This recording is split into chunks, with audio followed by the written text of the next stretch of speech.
6.5 months.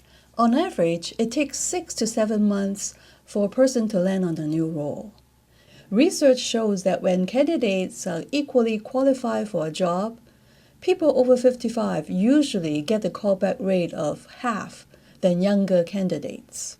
In my case, at 59, with a 5-year gap in my field, I got 8 interviews and 2 job offers within a period of 4 months. That isn't a story about luck. If you watch my previous video, you would know that there was so much stacked against me. A 5-year gap, the field that I left behind, a decision that was based on an assumption that I later found out was wrong. But the job search itself worked. It worked because I applied some specific strategies. In this video, I want to share about those strategies that I used, and I hope that will help you in your job search too.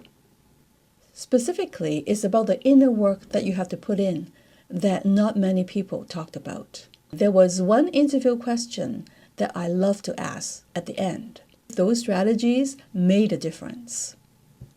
If you're over 55 and believed that the door behind you was closed, perhaps not.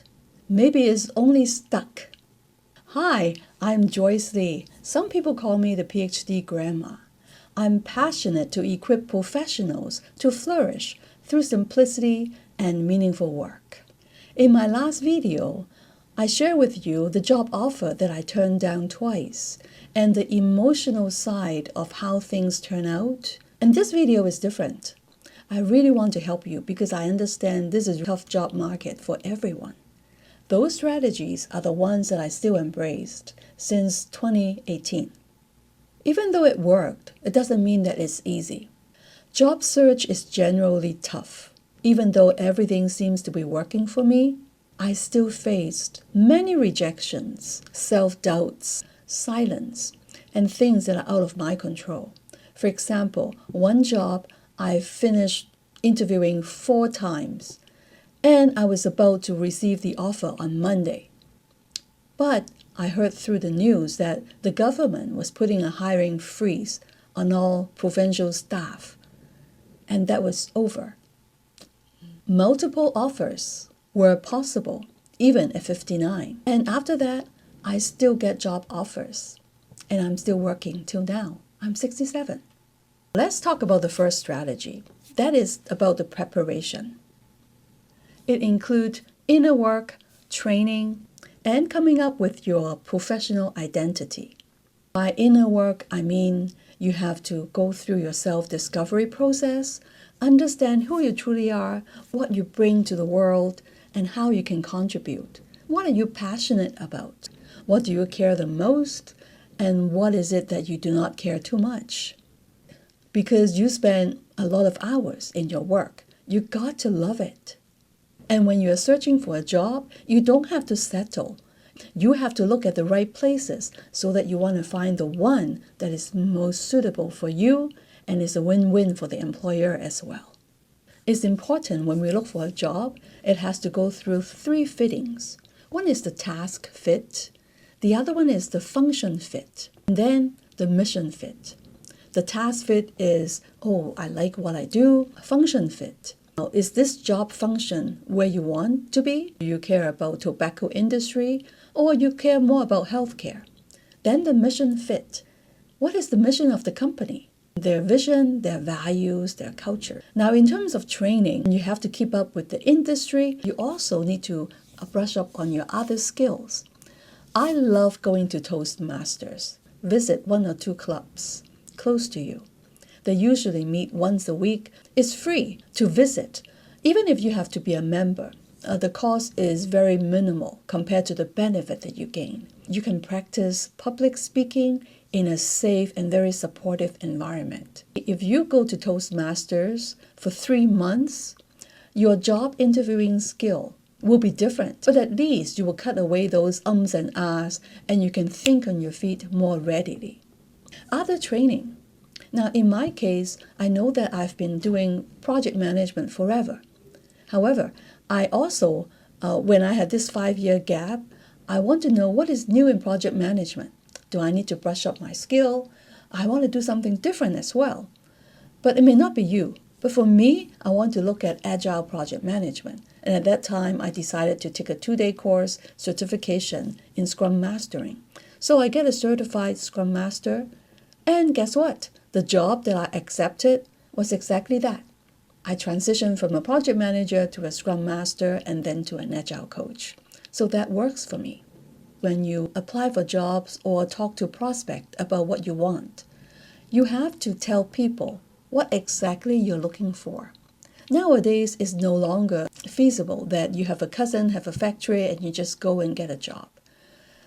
People are looking for the fit because every job there may be 300 candidates. So if you don't know what you're looking for, I encourage you to write it up. I'll give you an example here.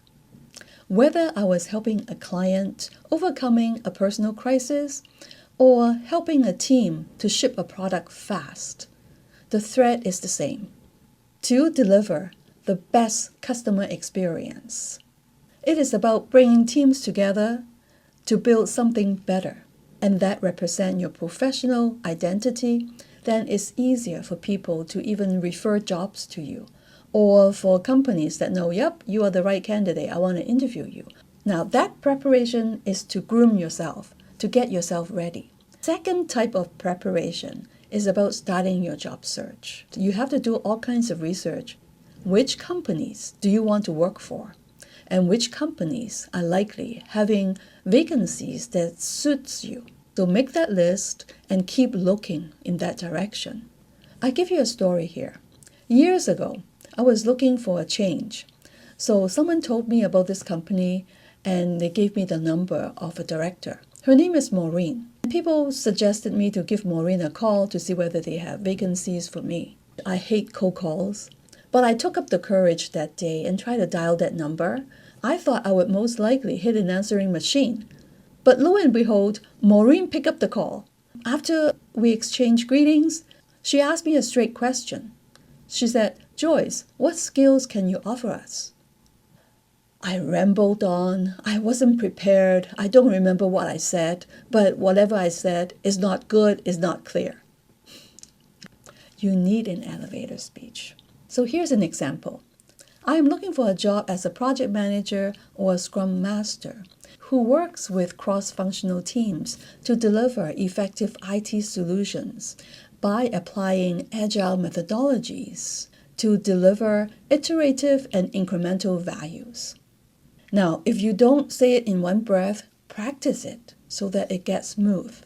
Align the elevator speech or your role identity throughout your social media platforms like LinkedIn, personal website.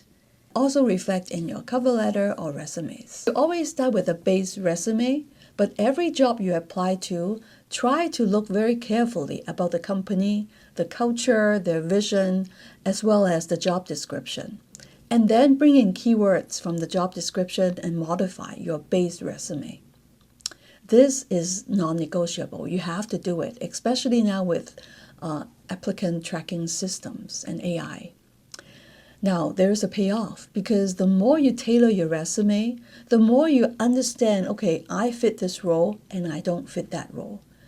Even though you don't have a 100% fit, the right keywords and the job specifics, you have a better chance of landing interviews, and then you can decide whether that job is for you or not.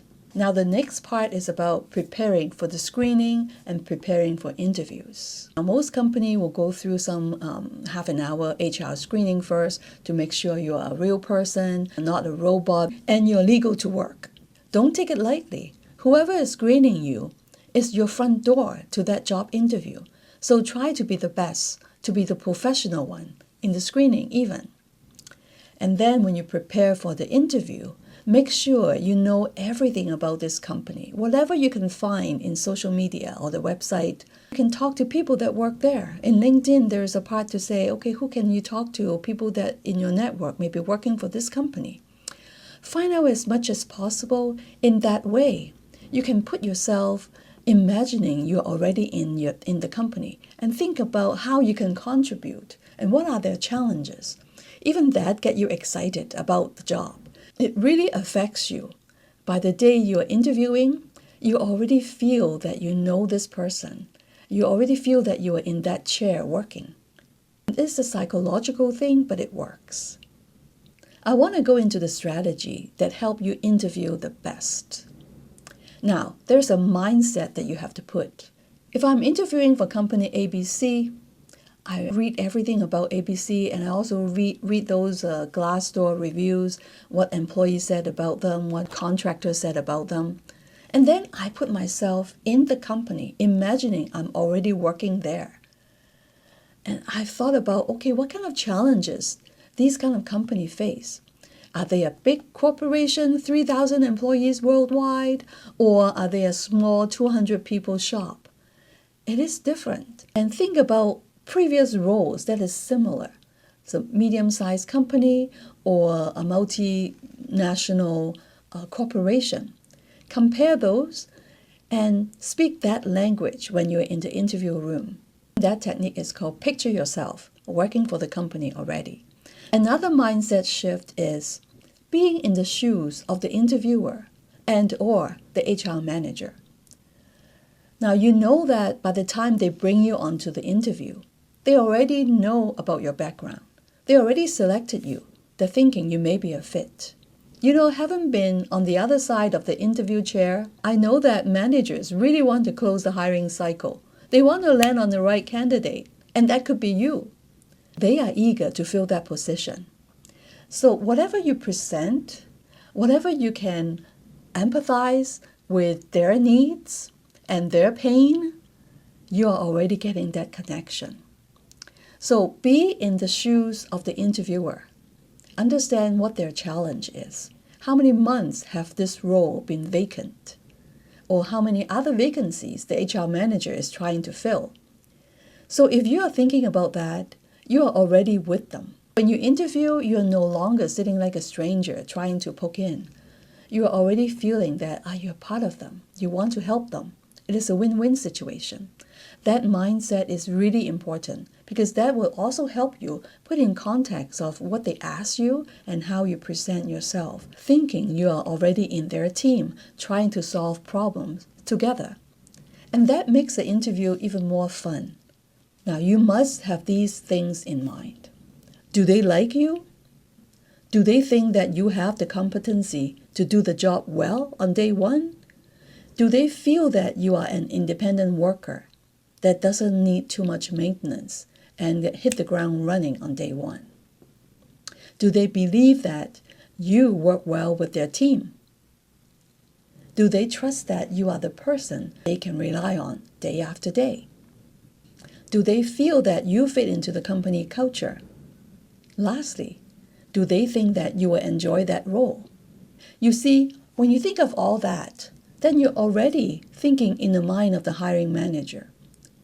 If you cannot even convince yourself that you will like this job and that people will like you and that you have the competency, of course your interview performance won't be as good compared to you know everything about the job and that you are a likable person. You already work on the inner work to make yourself mature, to also ready to contribute with that mindset. Now let's talk about the interview questions. The question that I love and hate is this one. Where do you see yourself in 5 years? So practice that one. The other question that you must know to answer is, can you tell me a little bit about yourself? Now, remember a little bit, not from kindergarten to the time that you were fired 2 years ago. No, the little bit about yourself is very tricky, but you need to do the homework as to, okay, how do you say it succinctly and relevant and make an impression on others? I like to tell stories, and I want to pick the part that is most interesting that they will remember. If you are passionate in helping others, tell them that you volunteered at Big Sisters and Big Brothers. Other common question is behavioral. They ask you, okay, in your past role, how did you handle situations where you have to overcome a conflict? It may be a conflict in priorities, conflict in deadlines, or personal conflicts. What about some of your key strengths and weaknesses? Now that's a tricky one. You need to practice that too. This particular one that I want to talk about, that's the final question. And not a lot of people talk about it. So I want to show you this. After you heard every interview questions, and usually at the closing, the interviewer will very likely close with this question. Do you have any question for us? That's gold. Do not waste that opportunity. Don't ask questions like, what is the culture like about this company? And when will you get back to me? No. Ask this. If I were the successful candidate, I was on the job for 3 months, and I performed very well. What would you consider a successful 90 days? Would you paint me a picture? These strategies take upfront work. Discovering yourself, tailoring your resume, researching company, looking for mission fit, preparing real answers instead of giving generic ones. But that work also does something important. You will be narrowing your search. Instead of sending out 200 resumes, you send 50. But there's a higher chance of callback because now you're very specific and you know what you're looking for. If you're over 50 and thinking that the door to your job search is closed, maybe not. It may just be stuck. You need these new strategies. And prepare yourself, keep training, keep learning, and keep improving. You will find a job that is waiting for you on the other side. These are the tools I use to open doors that are stuck, and I'm sure they will help you too. Good luck in finding your dream job.